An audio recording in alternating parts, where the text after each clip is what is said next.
Welcome to Theory of Conspiracy. A couple of northern lads from the UK discuss plots, cover-ups, and the unexplainable. Hi, I'm Andy the Skeptic. Hello, I'm Carlos. I believe. If you would like to support the podcast, please talk about this with your friends or give us a review on iTunes. You can comment or contribute at TheoConPod, that's at TheoConPod,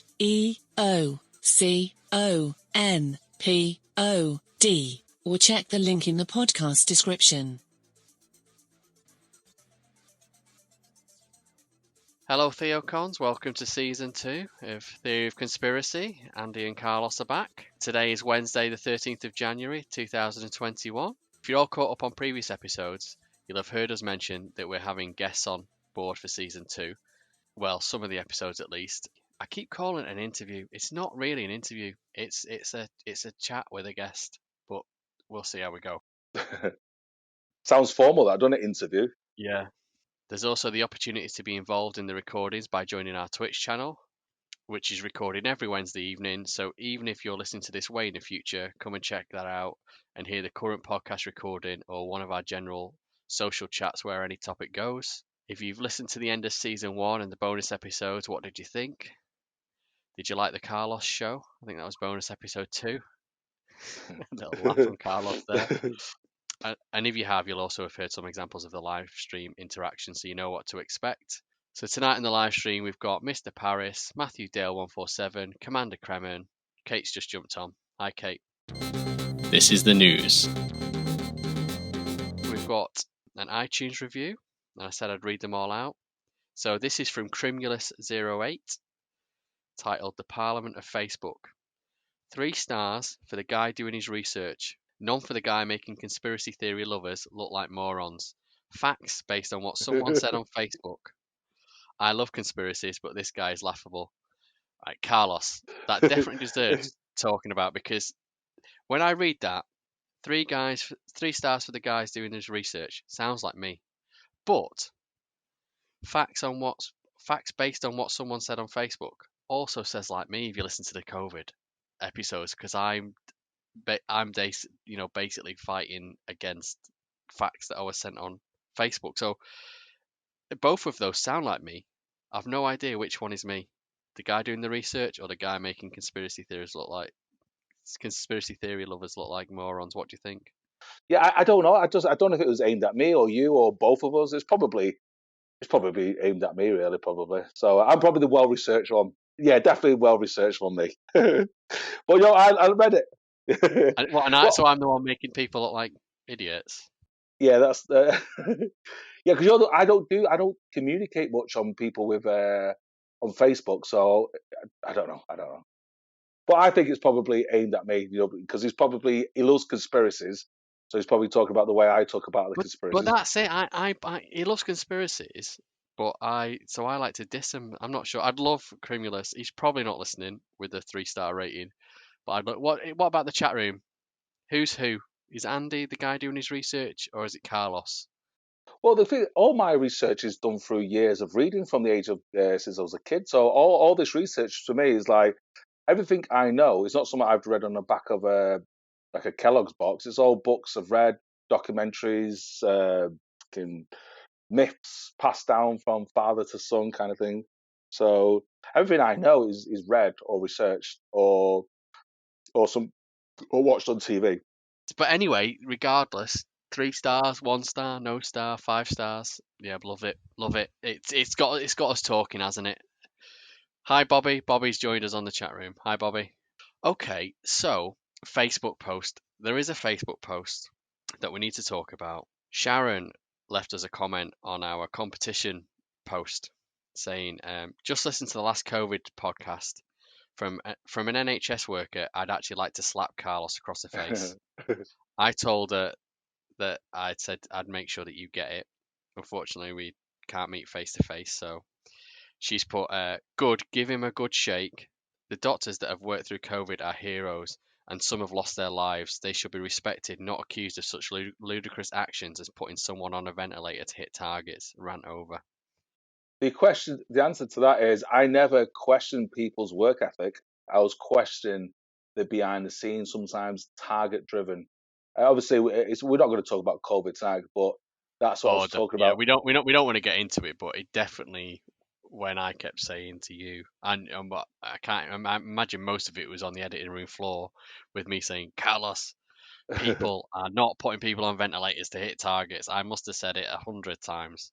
Okay, so talking to Facebook, yep, we are still running a t-shirt competition. If you're listening to this and you think you might have missed it, or you think that the odds of winning it way outfar the effort of logging onto Facebook and having a look at the post and seeing how to enter, then definitely think again, because as of the recording, we've only had about 15 entries, so the odds are pretty good. You got a 1 in 15 chance of winning yourself a t-shirt. As far as the end date for the podcast, again, for people that maybe are listening to this in a couple of weeks' time, it's probably going to run for the whole of season 2. Can't nail down a date on how long that's going to take, because normally we do an episode every 2 weeks, but it's COVID. We've also got guests lined up for certain episodes, so it's all about trying to get hold of those guys as well, and they don't all live in the same country, so there's time zone issues and things to worry about. So we can't promise it will be every 2 weeks, so we can't. It's pretty hard to put an end date on it. So pop over to Facebook, have a look, and if the post's still there, then you're still in the running. If you don't like the logos that are available, feel free to send me an image and request an image. If you're the winner, I'm happy to do a bespoke image, and we change the image every single week for the live stream. So we've got a bit of a weird spacey time tunnels thing going on at the moment. So yeah, any picture pretty much goes as long as I can get it past the censorship. And last but not least, hope you're enjoying the podcast. If you are, share the love. And if you're an Amazon Prime member, then come and give us a sub on Twitch. It's absolutely free because you're already paying for it. It costs you nothing. Just Google it. Listen up. This is the main bit. I'm going to put a video up of, I keep calling it an interview. It's not an interview. It's just more of a special guest chat sort of thing. The topic is time travel. The chat we recorded for about an hour and 50 minutes, and I've managed to cut it down to an hour and 6. So we'll get on with it. Just going to say, it's great to be back on season 2, and like you just said, we could have gone on for hours, but yeah, it was great having a 3-way conversation on that. So I really enjoyed it. So hopefully you enjoyed it as well. Right, so it's Saturday the 9th of January 2021, and we'd like to welcome our special guest for this episode. Some people say he's known as the Pool King of Warrington, and that he owns a fusion-powered DeLorean, and he's known to have the power of love. All we know is he's called... Well, before I reveal any more details, let me conduct a quick tinfoil hat rating with a litmus test I've devised. I've got 3 yes or no questions so that the listener can gauge your tinfoil hat rating from a scale of 0 to 10. So in one-word binary answers only, that's yes or no. Was 9/11 an inside job? No. Did we land on the moon? Yes. Do you believe aliens in spaceships have visited Earth? Yes or no? Ooh. You're going to have to try and convince me. So is it a no? It's a no at this moment in time. Okay. Oh, but there's room for it. There's room there. I like it. There is room. There is room. Yeah, definitely. But I just need convincing. Okay. You have scored 1.5 out of 10. That's not my best. That's not my best ever skill. Is it not? Well, you want to be 0. So I'm a 0 because I don't believe in any of that. Let me guess. Carlos is a 10. Carlos is a 10. You're absolutely right. Is Carlos off the scale? No. Well, I'm waiting for a guest to try and get 10, and we'll see. So the only off the scale is my weight at the moment. That's it. You and me both. Okay, with a tinfoil hat rating of 1.5, and bearing in mind that according to recent stats, the podcast gets literally more than 1 listener per week. Do you want to tell us who you are and what you do, or would you rather remain anonymous? Yeah, so I'm Matt. I work in the fire game. So I'm basically a professional arsonist. Um, I've been doing that 23 years. I've got a big interest in space and time travel, but I'm not an expert. So please bear with me if I do get something wrong. We might need fact check Fran on one or two things, but I'll give it my best go. All right, I don't think anyone is coming here for expert advice. I'm definitely not an expert. I just like to think about things logically. Speak for And Carlos yourself. speaks I'm an anything. expert. I'm an Exactly. There we expert. go. Carlos is an expert. There we go. Would you like to tell us something interesting about yourself that only one or a few people might know about you? Right, so there's, I guess, something where lots of people should know about it, but maybe not that it was me. And that was that I once stopped the largest cruise ship ever built from sailing. And what cruise Ooh, ship's that?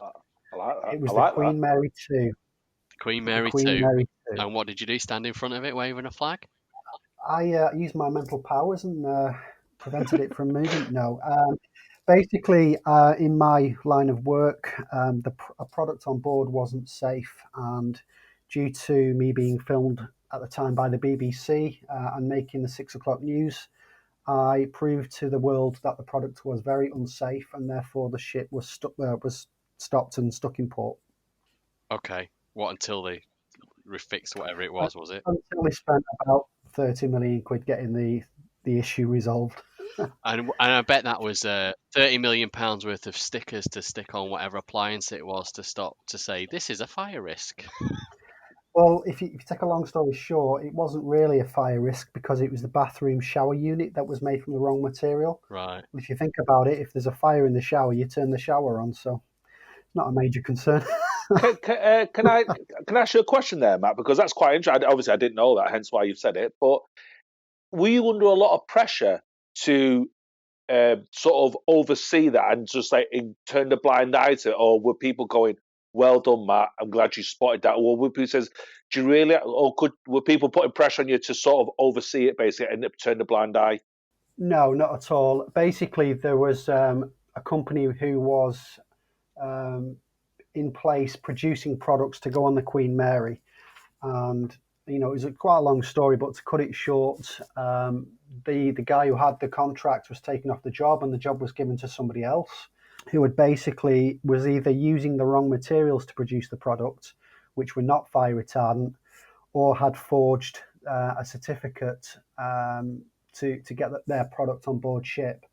The first guy wasn't too happy about it and contacted the BBC, who then sent a reporter to the ship and came. Basically, the first thing I knew, they turned up at my business with a product and a film crew, along with the head of Cunard, the owners of the ship, Bureau Veritas, the Maritime Coast Guard Agency, and various other people. And they filmed me burning the product to see what the performance was like. And of course, it was terrible, and therefore everybody then went into a room, and I was left because I was only junior in the business at the time. So I was left with a film crew outside, and I said, basically, what's going to happen now? And he said, well, watch the news tonight. And it was that fast. We got it onto the 6 o'clock news. This was the time of the first Iraq war. So it was the headline bulletin as well. So it beat the Iraq war in Wow. terms of getting in there first. And there was my face with my machine burning this product. It just goes to show there because I bet Carlos was wanted to know, with something like that.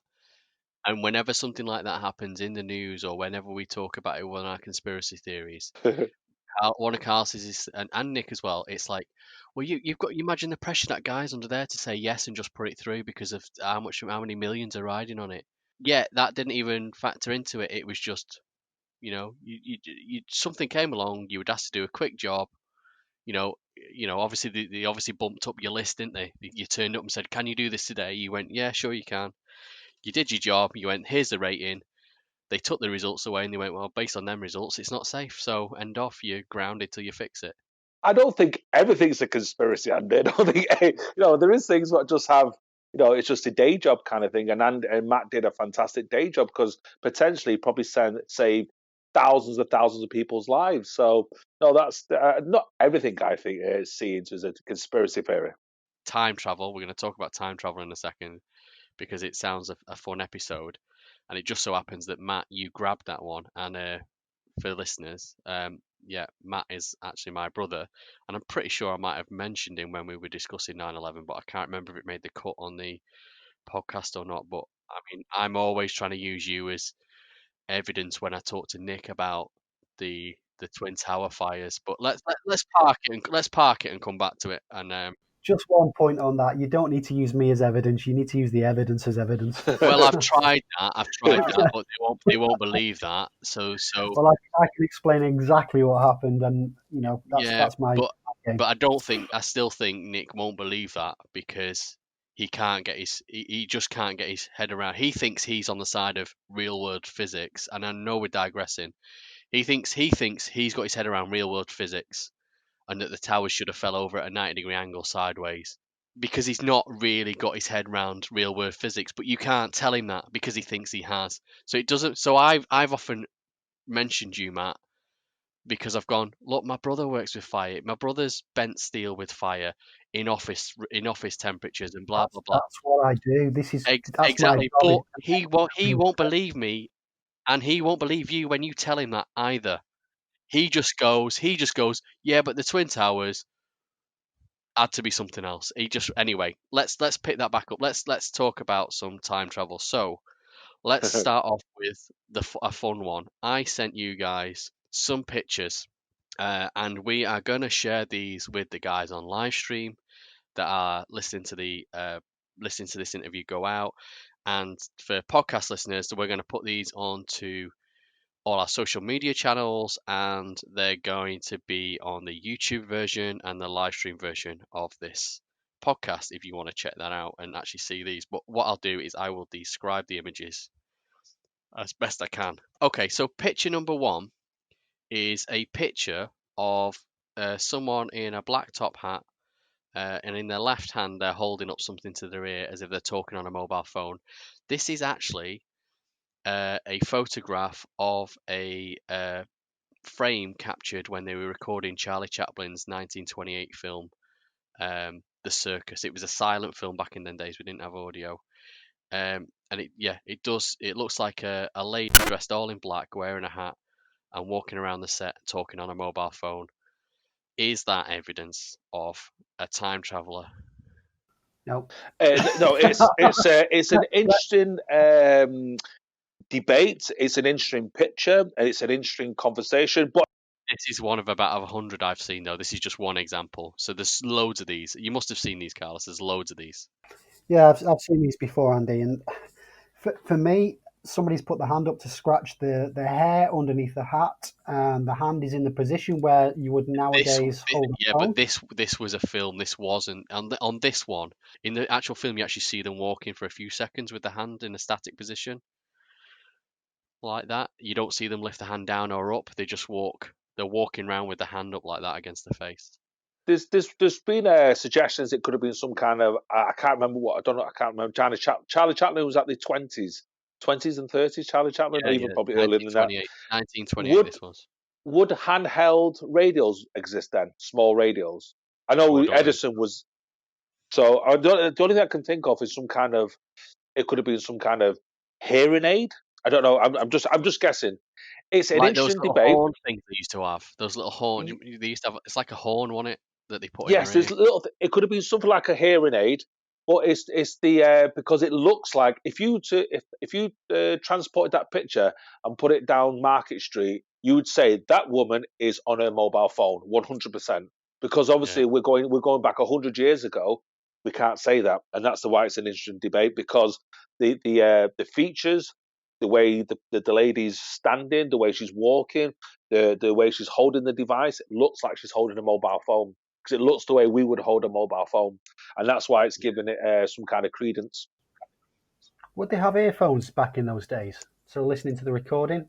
Well, if it's Charlie Chaplin, it was a silent film. It was a silent film. The only thing I could think of is I just thought of it then. It could be some kind of hearing aid. Yeah, could be a hearing aid. Yeah, super glue accident. Possibly. Yeah. I mean, I don't have an explanation, but yeah, doesn't for me, it's not evidence that there's time travelers caught on film for that one anyway.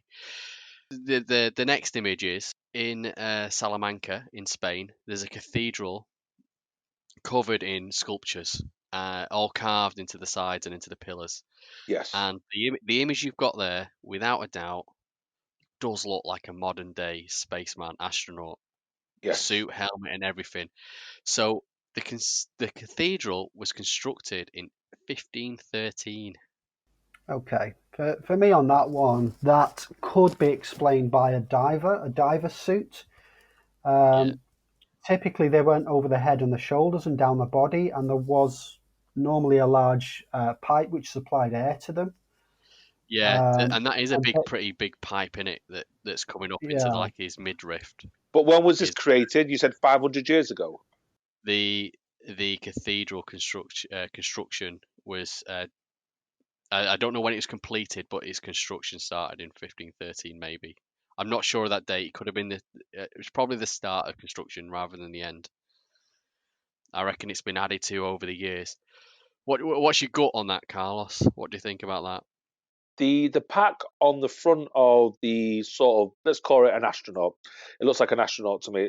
That looks like it's some kind of electronics device. All depends. Would be when was that carving created? If it was created 20, 30 years ago, that answers our question. But if this carving was, say, 150, 200 years ago, then you start thinking, where was this vision? Where did it come from? Where was the aspiration? Where did it come from? They're the kind of questions, because it's very difficult for an artist to go, I'm just going to put some kind of helmet and a breathing apparatus, and it's clearly the artist behind it, or the mason, or stone carver, what you call them. He was definitely inspired by something, either by a vision or a dream or some kind of premonition. And that's the bit where sometimes these things can be premonitions, because like all of us are all, by the sounds of all of us are all like 8-year-old boys inside men's bodies. If I said to you, draw a picture and do what you want, you'd probably put like space rockets on it and machine guns coming out of it. That's what we do when we're drawing pictures. That's what we do. And artists are the same. They're so creative. So this could be some dream you had, or some premonition, or story of ETs visiting our planet and stuff like that. But it all depends when this carving was done. Let me stop you there. So yeah, I like your train of thought there at the end where you went, oh, it could have been ETs visiting us rather than a glimpse into the future.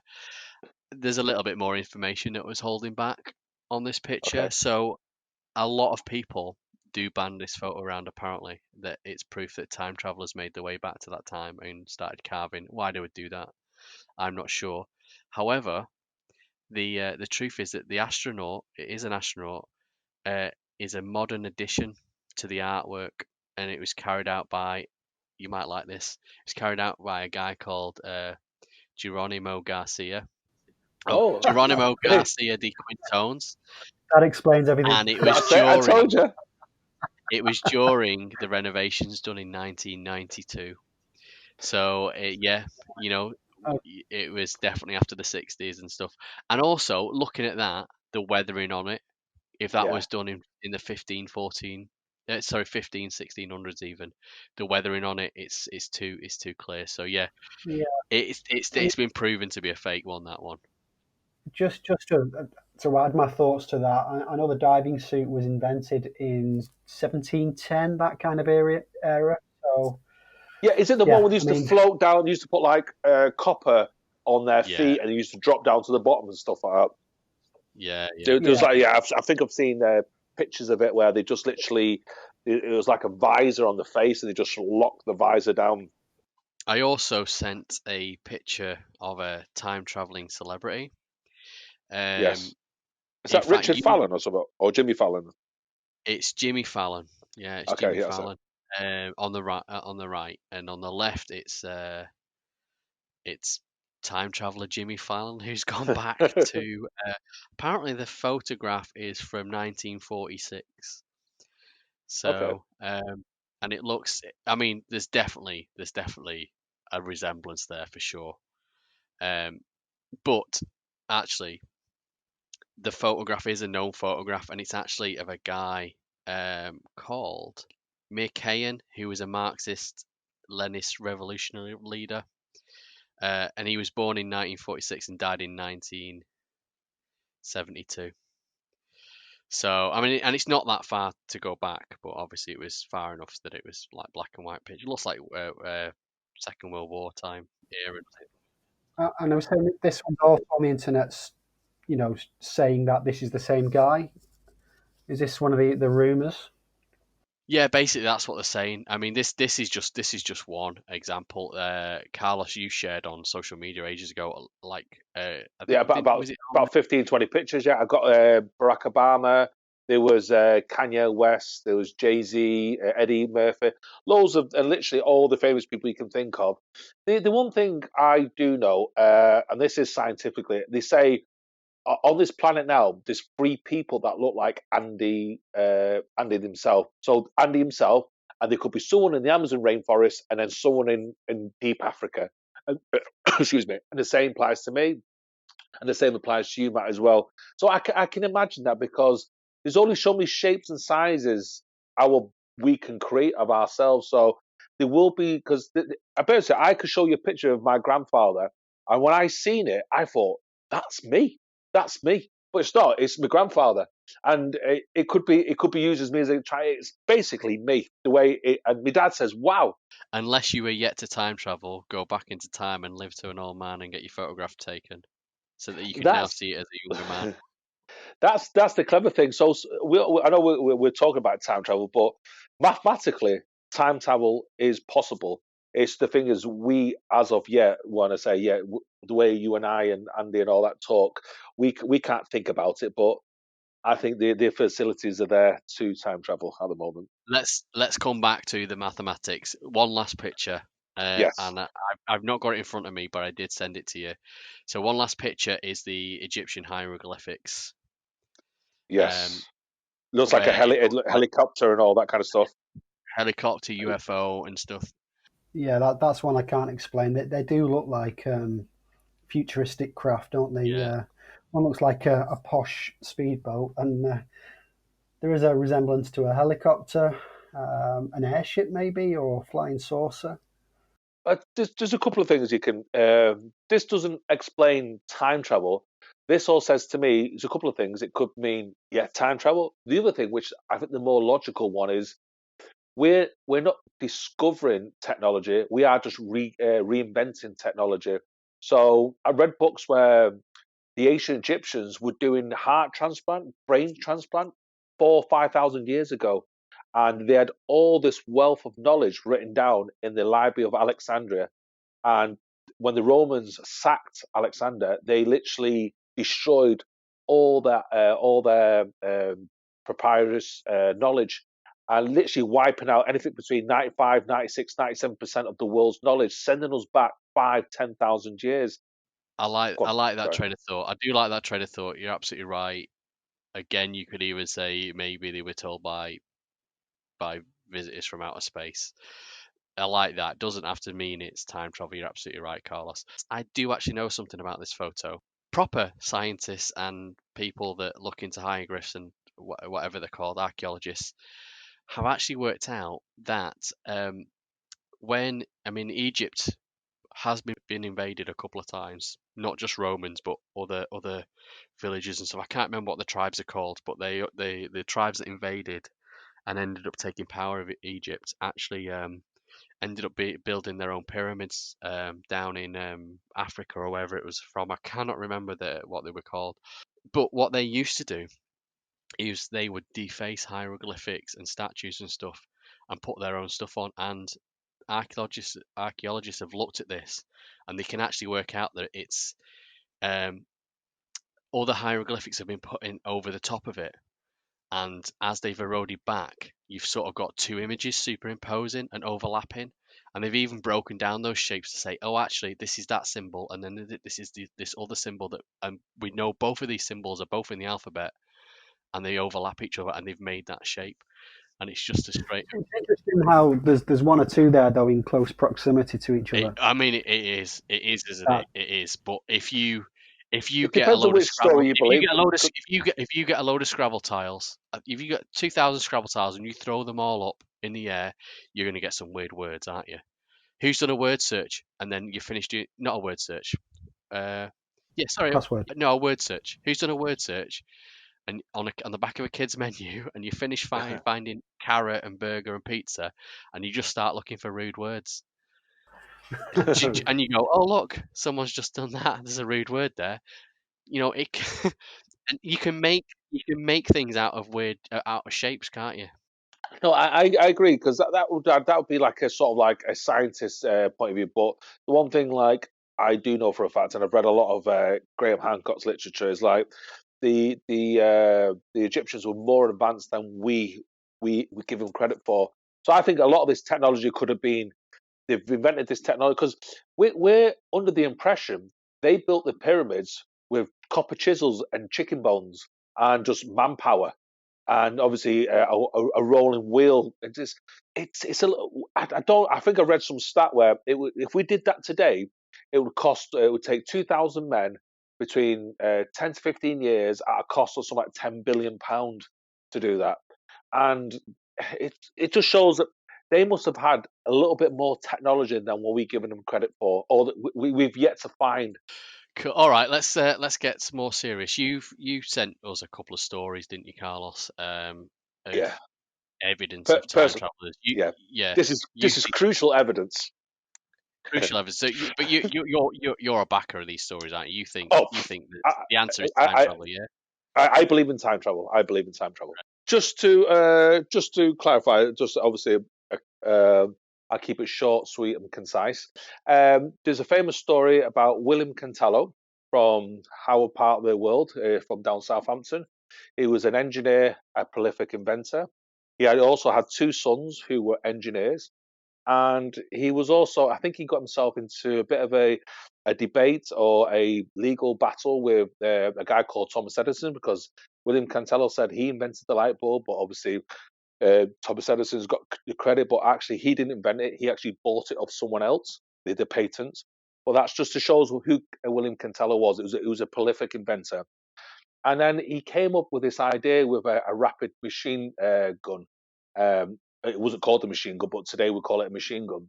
And he showed his sons, and his sons go, "Wow, this is going to revolutionize war."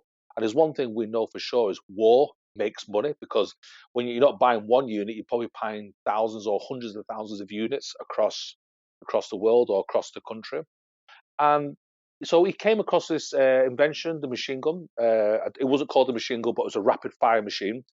And he was going to say, this is the one that's going to make us famous, it's going to make us rich. And he goes down to his sort of his cellar where he works, and his sons followed him down there, and he walked in some kind of room, and it sort of like a flash went off, and he disappeared. His father disappeared through this room, and his sons sort of thought it was weird and just followed it, but they couldn't find his dad anywhere, and he never comes back.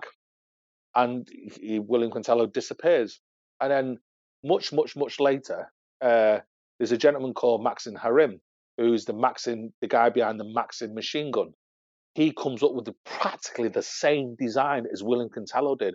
It's literally slightly it's a photocopy, and that's where the story begins. And I think Andy provided some pictures where a picture of William Cantello and a picture of Maxim Harim. They look quite similar. I'm not saying they're identical, but they look quite similar. And the sons start investigating, paying for private eyes to investigate it. And there's a famous story when the two sons meet Maxim Harim at Waterloo train station, and he was saying, "Father, father." Maxim Harim sort of turns around, starts sort of moving away with the train, and the kids are saying, "But you're my father, you're our father," and he says, "I'm not your father, and by the way, I was never born in the Isle of Man." And that's what proves, because nobody knew that William Cantello was born in the Isle of Man apart from his son and his wife. It's not something he talked about. So that added more weight to the story that Maxim Harim was William Cantello. And I think it's this, I read about this when I was about 12, 13-year-old boy. I think the BBC did a story on it about 10, 15 years ago. But that's one of the stories. a famous story which got the attention of obviously the BBC, and lots of story writers have written about it as well. So that's a famous story I provided to Andy and yourself. I don't know what your thoughts are on that. Yeah, I read into that. I didn't go into as much detail as you've just explained, but I did hear about the train station. Could it not be a case that this guy, who I believe was a bit of a philanderer, decided to up sticks, leave his wife, and go away with a young girl, and leave his life behind, much like many men do in this day and age, to be honest. Yeah, And when he has that been idea. spotted, yeah, when he has been spotted at the train station, he's obviously denied that. He may have recognised his sons and denied who he was. Just to get away. There are plenty of gentlemen in this day and age that have upsticked and left their wives and things, especially if they're on the verge of a lottery win, or they just Yeah. just won a load of money, and Yeah. and off they go and set up a new life somewhere by themselves with a young mistress. This many young men thing that Matthew keeps saying, that's not in reference to any of us three, by the way. No, I wish. I wish. Yeah. But I remember when you told me about this story last year, Carlos. I had a bit of a look at it because we knew time travel was going to come on. I had a bit of a look at it back then, and I refreshed my memory again the other day.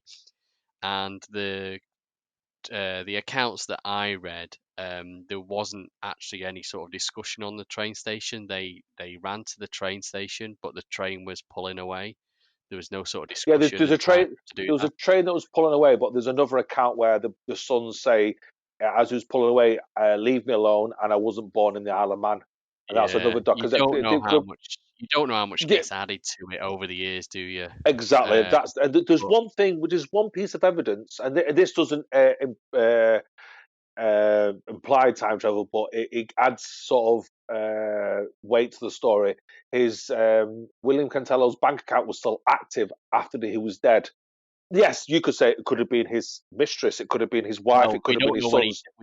we don't know when he died, Yeah, but after he went missing. So I mean that makes sense, right? So, uh, but also, you know, he could have been he could have been kidnapped and people were forced the details of his bank account and we're just using a bank account. But I mean, there's lots of reasons why he could have gone missing. But just this is just my take on it. So you're absolutely right about him, and he apparently, according to his sons, because that's all we got to go on, he was working on this early machine gun build, yeah, and the like a story rapid was machine fire. Yeah, yeah, they he would call it. go to his basement and the sound of gunshots could be heard by his family and neighbors and stuff like that. Um, the thing about him walking into a light, don't know where that came from.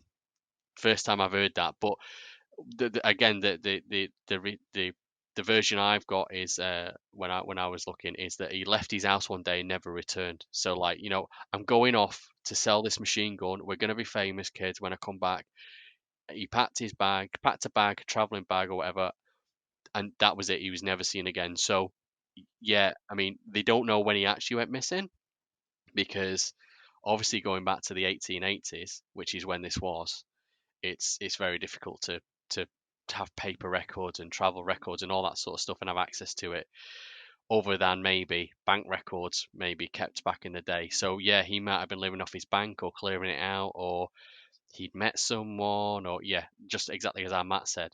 The thing that makes it the time travel story is that then you've got Sir Hiram Maxim Yeah, turns up 30 years later, November 1916, just around about World War One time, isn't it? Just after World War One, and he's got this invention, the machine gun, and it's not just an invention. It's he's called it the Maxim machine gun, right? And he's credited as the inventor of the rapid firing belt fed machine gun, basically, which bears his name. Um, One thing that throws doubt on the old going into a cellar, going into the basement, and firing a rapid firing machine gun is the fact that gunpowder back at that time, even the gunpowder in 1916, 30 plus years later, 35 around years later, the gunpowder at that time produced far too much smoke to be used for testing in a closed environment like a cellar. You set off 2 or 3 muskets back, in a cellar back then, you just wouldn't be able to see anything. Never mind a belt-driven machine Unless gun. he had air conditioning. He might have invented air conditioning as well. You never. Okay. Well, this guy was brilliant. So that throws a little bit of doubt for me on the whole machine gun in the cellar type thing. But you never know. Another thing is, when Maxim came over, he was talking to a lot of people. So there is documented sighting of the daughter. I can't remember what the daughter's name was, but the daughter of a guy called Philip Barron. He was another engineer in Southampton, and he'd invented some sort of new propeller for ships that was more efficient or something or other. But she is reported to have said that Maxim, because she warned her dad off talking to Maxim, because she said Maxim has got a reputation for brain sucking, as in he'll have a chat with Stealing you, ideas. he'll steal your idea. Yeah. Is that what's happened? Is that what happened to Cantello? And he maybe got bumped off or something again for money. Maxim's a clever man. I'm not saying Maxim bumped him off, but just to add to that story, because there's a famous story when because Cantello is not saying it's a common name, but there's a Cantello which a member of the William Cantello family moved to America, and then Maxim Harim talking about there's a guy who's pretending to be me and trying to steal my ideas. in his autobiography, Maxim complained of a double who was going around the US impersonating him. Was it Cantello? Was it Maxim's own twin brother? He had a twin brother. Did you know that? Who looked He had a very brother. I similar didn't know to it was him. twin. He also supported an enormous Victorian beard. So Yeah, they all tended to look the same back then. That was the way, wasn't it? yeah, I mean, looking at the photos, I mean, the one that gets banded around is the one that's just of the two of them. Yes. And you can see that Maxim's obviously a lot. This photo is a lot. Yeah, because there's older about 20, 30 years apart there, you can tell Yeah. at least. than the last known. I think it might be the last known photo of Cantello, because obviously he disappeared 30 years earlier, and in that photo, looks about 30 years more younger. I mean, if you look at the eyes, there's similarities. Yeah, But the in way my they slant. opinion, but in my opinion, Cantello's got larger ears. Maxim's got a more bulbous nose. Cantello's receding more than Maxim, even though the Maxim photo is supposedly of the same person 30 years on, as he had hair transplant. They've both got large Victorian beards, which not disfigures, but it hides the actual true features of what's underneath the lower part of your face.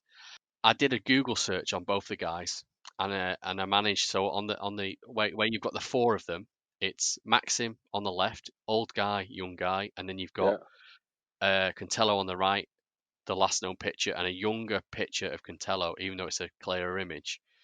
And I just a quick Google image search to find those, and I put them together, thinking that you could compare the younger one of Maxim with the older one of Cantello, because they're more the same age. But again, top and bottom, they have more similarities than left and right. I think again the same thing with the ears and stuff. So for me, it just doesn't match. And I think that the younger version of Cantello looks a lot like Colonel Sanders. It looks like Colonel Sanders a bit. No, the young one, the bottom right picture.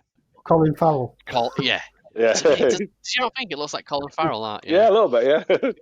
Yeah. So maybe Colin Farrell went back in time, went into a cellar, disappeared, married someone else, changed his name to Maxim, and he's now got a machine gun. You joke, but what's that film called? What Colin Farrell did, where they predict the future? What's it called? Minority Report. Where he can see. Is it Minority Report? Yeah. Oh, you know. He's the bad guy. He's the bad guy in Minority Report, isn't he? Yeah. See. Yeah, you joke, but yeah, you're true. Don't forget you can leave us a review on iTunes and we will mention it on the show, or send us an audio message to get your voice on air. You can ask us or say anything you like. Check out the links on our social media for our merch store, Each purchase will contribute 50 pence towards supporting the podcast. Also, subscribing to our YouTube and Twitch channels, or sharing this podcast with friends is very much appreciated. I'm glad you've moved on to films because there's some good sci-fi. There's some good time travel films. Oh, There there's are some some good. brilliant time. But I tell you what, this would make a great film. This the BBC did a documentary on it, but I think it would be a great film. This a really good film. So yeah. Anyway, I think we're probably going to call that one. Well, again, Carlos, you're Oh, I'm yeah, convinced. I'm convinced. you're convinced. Yeah, but I don't think you convinced me or on that there. I think Matt's convinced. So I don't see where the time travel element comes in at all with that one, to be honest. Yeah, it could just be a guy, like you say, he's run off, changed his name. The same You're idea absolutely right. created twice by two different people. That's the bit where the idea was practically identical. Not And even that. Why couldn't it be that William has just become Maxim? He's gone off, disappeared, started a new life, new name, new money, knowing that he's going to make a lot of money from this invention. With his 16-year-old girl he was with. Yeah. Project Pegasus, then, Carlos. That was the other one. So I mean, this Yeah. one, there's a guy called Andrew. Can't remember his name. Basiago. And he's knocking around now, isn't he? So Yeah, he's still around. surely Yeah. there must be loads of evidence that he's some sort of time traveler. What's he up to then? Isn't he going for president of the United States? That's what I saw. Yeah. There was a rumor. Yeah, there was a rumor flying, and then someone says, "Well, if you're the president, you should know what the outcome is because you can go into the future." Somebody said to him. There's a bit of history with the American president being a bit of a nutcase, though, isn't it? Yeah, that goes right back to the conversation before we started the podcast, which will be in the bloopers for the listeners. So feel free to listen to that to get your Trump fix. But I'll just lead on this one again. The Andrew Basiago spelled Basiago. If I'm mispronouncing it, I apologise. I'm assuming it's Italian, I think. So how this story comes about is Andrew said he works for the CIA and DARPA, and he was probably, they say he was sort of like groomed from a young age because he had this special psychic ability. From the age of 5-6 years old, he's groomed to have this kind of special gift where he could actually use telekinesis, and he had special powers which made him stand out amongst other children of his age. And he was developed, and in how he was told he was working for DARPA and the CIA. And the famous story, there's a couple of famous stories he talks about. He went back in time to watch the Gettysburg War, and also he was taken back to watch the crucifixion of Jesus Christ. Obviously, they're the ones he could talk about, but the ones he couldn't talk about is the ones where the CIA ops, where they were getting him to sort of like, I won't say remote access, where you can just sort of like remote access into different parts of the world without you physically being there. He talks about all that. And he's done lectures. I've watched many videos of it, him talking about it. I've watched, obviously, read articles, and I've seen him talk about himself. Isn't he a senator right now? And is he not? Is he maybe the nut job that signed that bit of paper that went in on about COVID-19 to say release evidence on aliens? That I don't know. I don't know about that. I've been watching. I did a bit of research on this, and I've been listening to him, and he's on Facebook as we speak now. On YouTube. Yeah, it's something to do with these bases on the east coast and west coast of America, and this gateway they'd come up with to teleport across, and then they started from the teleportation. They went back in time as well, or forward in time. And the history of this started, there was this guy, and there was someone else who worked on the same project who he's got in touch with recently. Was it, yeah, Matt? What weren't these teleporters based on some sort of energy Tesla discovered or something? Apparently, that's what I remember from reading about it. Yeah, Tesla was involved, or they're saying it was based on Tesla inventions or powertrains. But the thing I've got an issue with regarding to this teleportation and time travel is when this guy's saying it all started happening from 1940 or just after the Second World War. Can you imagine the computations required, even if this technology was possible to get somebody from one location to another location on Earth, and even more computations required to get from that particular location to another location, but back in time. Now, there was stories about, lots of people were used from Southern America to test this out and send these people through there, and a lot of people died before they started to send him through this teleportation device. And wasn't he like 8 years old, Matt? Because kids could cope with the pressure of time travel, according to this guy. Yeah, that's how he was groomed at a young age. Yeah, but it was his father that was involved in the project who then got him into it. And the same happened with another one, this other guy that he's met up with. Now, I'm sure it was his uncle in this case that was just casually taking him at 8 years old into this top secret base where they were teleporting people through time and space. Would they trust an 8-year-old just to go in there? I mean, could you imagine an 8-year-old being taken into Area 51? Everyone back then, Matt, had a day where you take your kids to work. Seriously? And if time travel was possible, and this guy's spouting all the rubbish now, why has nobody gone back in time and shut this guy up before he started to spout?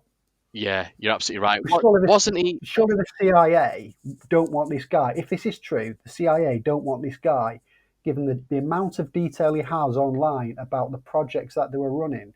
So if time travel was possible, why have they not just made this guy disappear? Why didn't they go back to when he started putting this online, the day before he put it online, and do something about it and make him disappear like other people that invent these zero energy machines disappear? It's a good point that Matt. I never thought about that, but then I think about he probably wasn't the only person who was being trialed and doing this, but maybe there was another 20, 30 people. But because these other 29, 30 probably put stories out there, but it's not as flamboyant. The one thing I will take on board is sometimes these people add a little bit of juice to the story. This guy's added a lot of juice, hasn't he? I mean, exactly. So because it's like he's got so much detail, it's unreal, and that's why I can't believe this guy's not been shut up. He's coming out with all kinds of embellishments about what's happened. The fact that he's in a government position is so scary as well, isn't it? I mean, he's even claimed that Barack Obama was one of the other 20 kids, which the government had to deny. I've not seen that one. I'm going to have to look that one. Thank you for writing that one down. I didn't know that one. I saw that one. Yeah, I saw that one. That had to be denied in a few years ago publicly, that Barack Obama wasn't a time traveling guy who spent time on Mars. Did you also see that he went back to the assassination of which president was it? Was it Lincoln? Oh, Lincoln, Abraham Lincoln. Yeah, he went back to Lincoln. He said he went back there multiple times, and in one occasion even met himself, and he thought his cover was going to get blown. Yes, because he seen himself as a little kid, didn't he, or something? As a kid. He was always as a kid, because apparently he was 8 years old when this was happening, and that's why he was. He could get into places and not be questioned because it was just a little kid running around. That would mean reincarnation exists, then, wouldn't it? No, it means if time travel exists, you go back to a time, then you come back to the future, then tomorrow you go, I'm going to go back to 1816 again, or whatever the date is. You go back to exactly the same date, just like Marty does in Back to the Future. He's at the Under the Sea Ball twice. Once he's on stage, once he's in the rafters, dropping stuff on the lights and stuff, isn't he? Yes. But talking about going back, I mean, he says, I went back and I met myself, right? There's a guy called Dr. E. Brown. On the subject of meeting your future or past self, the encounter could create a time paradox, the result of which could cause a chain reaction that would unravel the very fabric of time and space continuum and destroy the entire universe. Right, yeah, but that sounds a lot like Emmett Brown, doesn't it? It is, Matt. It's Doc Emmett Brown, yeah. You're absolutely right. But I'll take his word over anyone. Let's take a step backward on this, guys. Right. Go. So I mentioned earlier about the computations required. Yeah. And this started happening after Second World War. We had just invented the first computer, which was the size of a house to do 20 calculations a day.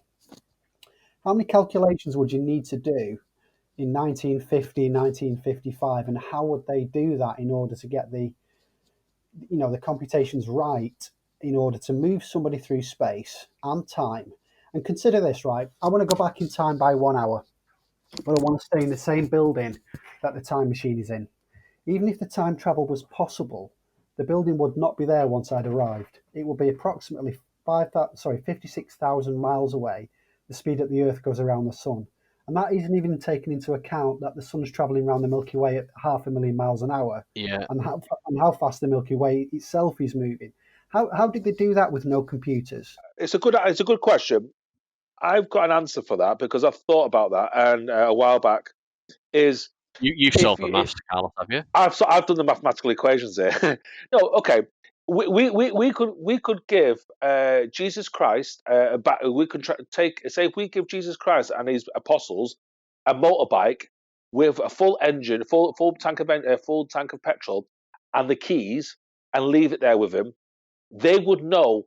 They would gradually ride the bike. At some point, they would ride the bike, but they wouldn't know how the bike was created, where we got these instruments, where the petrol or diesel was taken from. So I see where you're going. So we could have discovered some kind of machine. Whereas, because Bob Lazar talks about when he was working for Area 51, because you alluded to Area 51 before, that he was working on a craft, which it was some kind of archaeological dig. So we could have found let's call it a gateway. We could have found some kind of stargate or a gateway.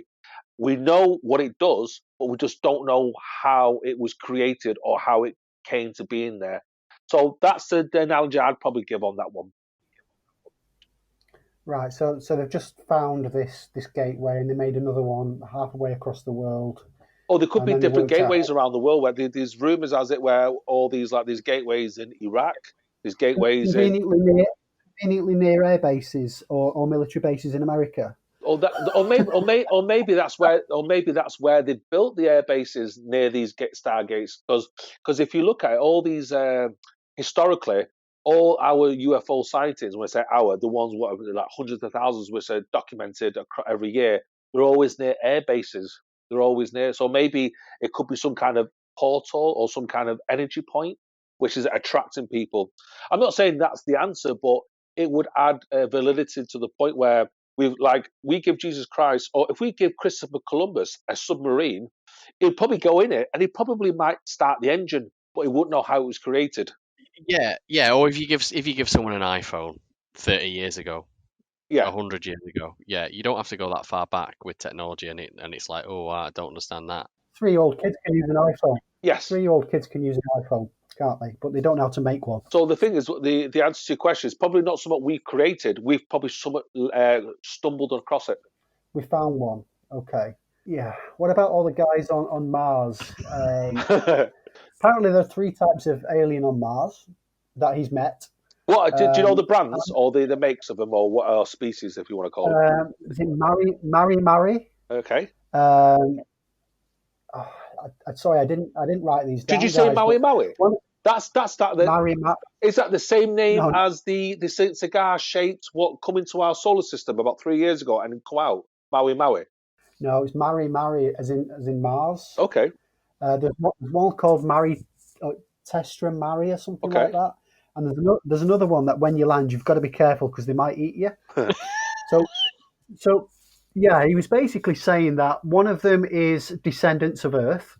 Okay. And a bit about 10,000 years ago, we kind of split, a bit like the Neanderthals. Okay.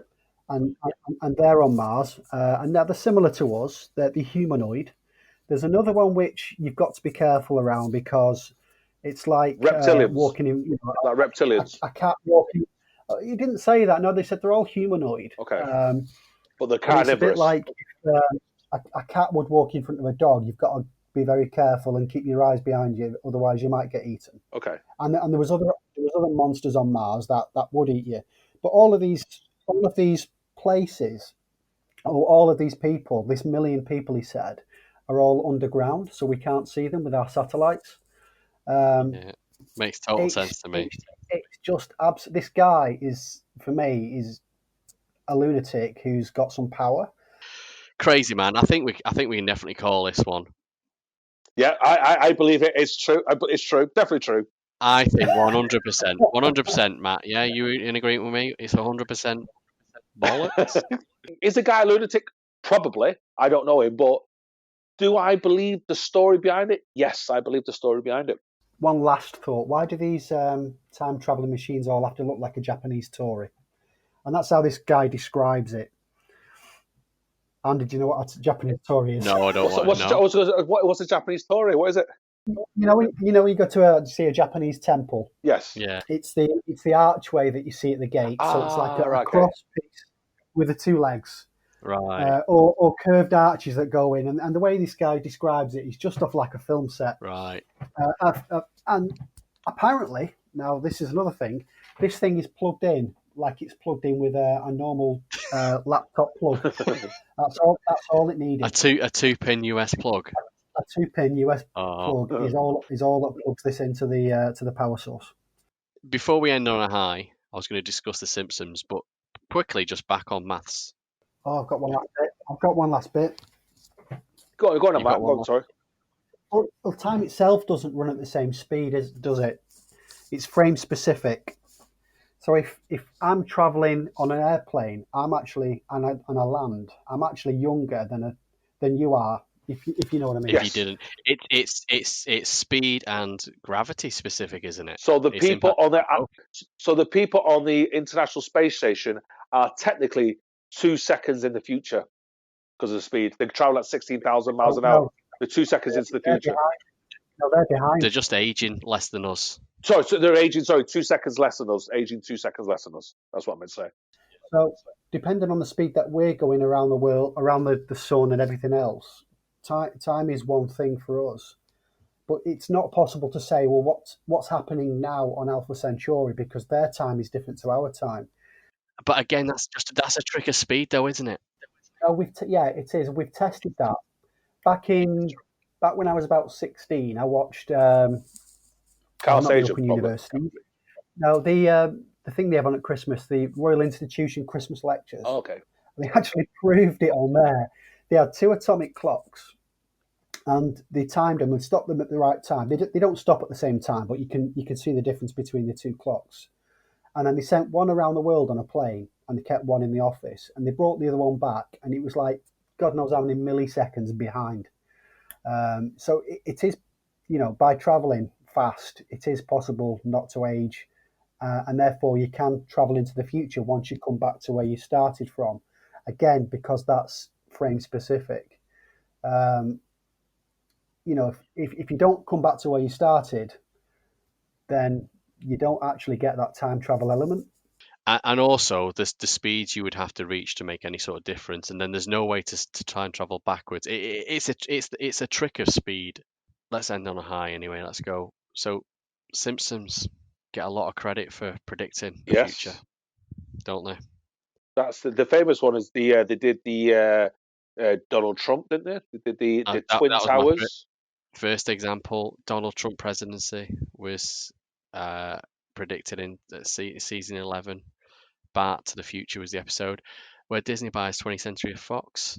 That they predicted that in 1998, and it happened in 2017. They predicted smartwatches. So in 1995, which is 20 years before the Apple Watch, and about 15 years. So did Star Trek, though, didn't they? They didn't put it on the wrist, though, did they? They didn't put it on the wrist, No, but they predicted mobile phones. Yeah. But okay, so Star Trek, yeah, they were good, and it was their job to go. What would we have in the future? But Simpsons, I mean, you can Google it and you can go, the 15 times they got it right. Predictions that Simpsons got right. The 30 times that Simpsons got predictions right. There's loads of these articles. Yeah, they got the things like they got. There was famous one they got with the Ebola outbreak, didn't they, in Africa and stuff like that. Yeah, there was famous ones. Do you think that's just? I'm not saying this as a sound driver. Do you think it's very, very creative writers at hand there? Well, they come up with 10,000 ideas, don't they? And they put so many in the show, and then so many might come off. It's a bit like Nostradamus, isn't it? And you can affect the future by what you say now. So they come up with an idea which, Donald Trump is going to be president of America, but then that plants something in somebody's mind. So when he does come and go for the presidency, it's already there that, oh yeah, we could vote for him and get him in. Let's wrap up. Matt, we'd like to thank you for coming on the podcast. Is there anything you would like to plug? For example, where can our listeners find out more about you if they wanted to? Totally optional. You don't have to say, like your Twitter handle or something like that. Have you got a book coming out, Matt? A book or anything like that, or a novel? Yeah, how to play pool. How to play pool. Yeah, so going back to Pool King of Warrington right at the top of the interview, he's a very good pool player.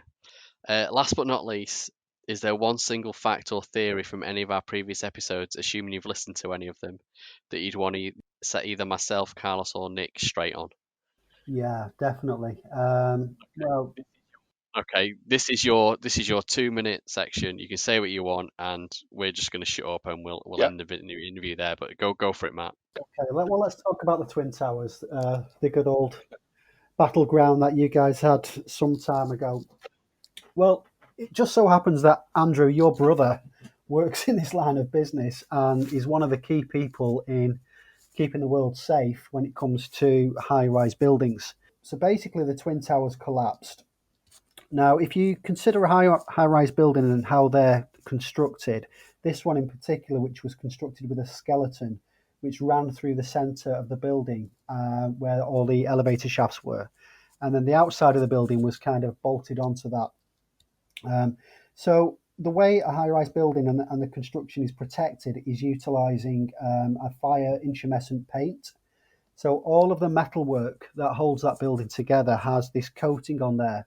Now, this coating is applied, can be as little as 1 to 2 millimeters in thickness. So you don't actually see much of the product when it's installed, and it's just like a paint as if you would paint the outside of a door frame. But when it's subjected to heat, this intumescent paint does as it says, and it intumesces to approximately between 80 and 100 mil thick, and it turns into like a fire foam, if you like, and that insulates that metal from any of the heat, and therefore should keep it, structurally sound.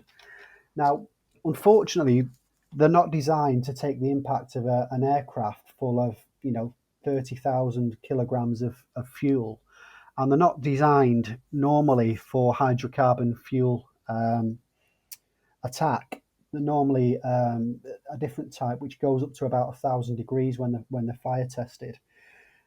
Whereas a hydrocarbon would normally be 1,400 degrees, 1,600 degrees. So these products would have worked in a normal office fire with the calculation of the heat output of the office furniture and so on. But they're not designed to take such a massive amount of fuel on board, which would have been potentially 2,000 to 3,000 degrees, that fire at its peak. So they're also not designed to take the impact of an aircraft, which when it comes through a window of a building and hits this metal core, it's going to actually knock off the vast majority of that paint coating in the first instance. So it's no longer there to do its job and protect the building.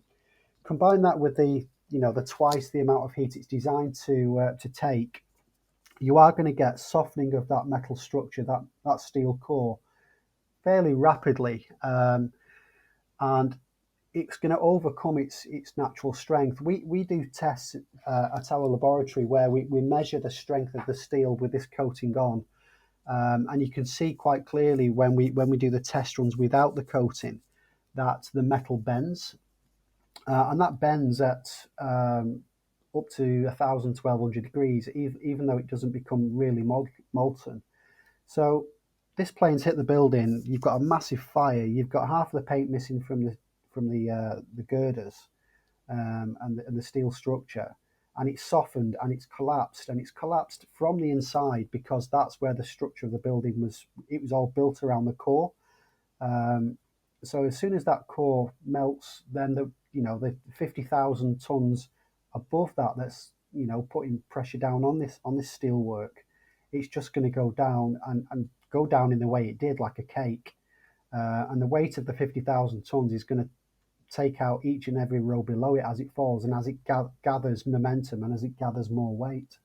So the way it collapsed was absolutely as you would expect. I just took myself off mute then because I wanted to really listen to that, because obviously we can actually safely say you are an expert in this subject. That's why I try to put myself on mute and just listen to it. Thank you. We have the world's largest fire lab who test this structure. We are the busiest fire lab in the world that actually looks after intumescent paints and protection of high rise. So I've been doing that for 23 years. So I know a little bit about what happened in the Twin Towers. So yeah, thanks for coming on, Matt. Really like that. I really appreciate that, Matt. I think I befriended the wrong brother. I should have been your friend, not Andy's friend. Stick around for some bloopers and outtakes, and if you have enjoyed this, please give us a like and subscribe. Oh yeah, we could add the bloopers back in. I've missed the bloopers. I went for a piss. I forgot to put myself on mute. I was like, but Just started to hit the record button, Carlos, because that might make it in the bloopers, that bit. I did notice that, Andy. Oh yeah, I thought it was a conspiracy. I thought that was because I thought the FBI would fucking shutting us down and stuff like that. I'm definitely getting an echo again, you know. I'm all right. Oh yeah, I got an echo there. I got an echo. That's gonna annoy me when I'm editing. If I can hear the echo. It's happened to me before. Okay, here's what I found. Oh shit, Siri. Go on, that's it. You'll also notice that Carlos's sound waves are massive, and he always has been. I don't know why. He just booms. My voice is just so powerful. I'm like Donald Trump. It's just. I know. Are you banned on Twitter as well then? No, I'm not banned on Twitter. They won't silence me. They can't silence two gods. But I have got, just before we start, I have been getting into a lot of trouble because I'm not saying I'm pro Trump, but I don't like the way all these big tech companies have just shut him down and banned him from all platforms. And Carlos, I'll say one thing. His one tweet's just got 4 people killed. Is that a good thing? A fifth one, because but the problem is how many then you can say about other tweets where tweets of both sides, because obviously what he's done is he's galvanized. It's bullshit. It's lies. Oh, some of it's bullshit, but the thing is, some of it's bullshit. But I think it's something like the way I look at it, if someone's bullshit, you shut them down with intellect, like Tommy Robinson. Tommy Robinson, what? I remember I know before we start, I remember Tom Robinson that he was talking a lot of shite. And one, I can't remember that guy, that rap artist, and Akala, I think he's called Akala or something like that. Instead of saying, oh, don't shut up, listen to it, he just completely destroyed him with intellect. And Tommy Robinson looked stupid. So what you do is destroy these people with intellect. That's what I've always thought, destroy them with intellect. The trouble is, Carlos, Twitter isn't that sort of platform. You're not having a one-to-one debate with someone. And all the Trump supporters or whoever can just run with what he said and ignore all the other stuff. What state's the world got into when he's the most powerful man in the world and he's got no intellect whatsoever? He's dangerous in every respect. I agree. And I agree. Lie after lie after lie. I agree. I agree. If they are stamping down, just like YouTube did on Mike's video and some other things, if they're stamping down on known bullshit, even if 10% of it is true, even if 50% of it is true, doesn't matter. What they're doing is they're stopping at 50% complete and utter bullshit, and they know it's complete and utter bullshit, and it's the right thing to do because there are too many idiots in the world, especially in America. Sorry, America, but just looking at the pictures of people running. What about that guy that's died? That is tasing himself in the bollocks. No. Some guy armed to the hilt. There's a picture of him on the internet holding 2 looks like semi-auto machine gun type things. Has died of a heart attack in these protests because he accidentally tasered himself in the balls. I'm not joking. I'm not joking. I literally saw it this morning. People like that don't deserve to be alive. You know what I mean? Anyway, all that stuff's brilliant, and it's going to go in the bloopers, that conversation, I think. In the outfit. Matt, this is the bit where Andy and I have these conversations, but sometimes you get a third input, and it makes me and Andy digress into other directions. It's good. That's why I love speaking to Andy all the time and love the podcast. Yeah, Carlos, after our conversations, I just cry. That's not what I wanted to say. Cry with laughter or cry with love because you miss me so much. I think the tears of pain and sorrow, I think. We don't sound too alike, do we, Carlos? Are you going to be able... Do you think punters will tell me and Matt Oh yeah, you apart? sound completely different. Completely. Matt sounds like he's got intellect. You don't.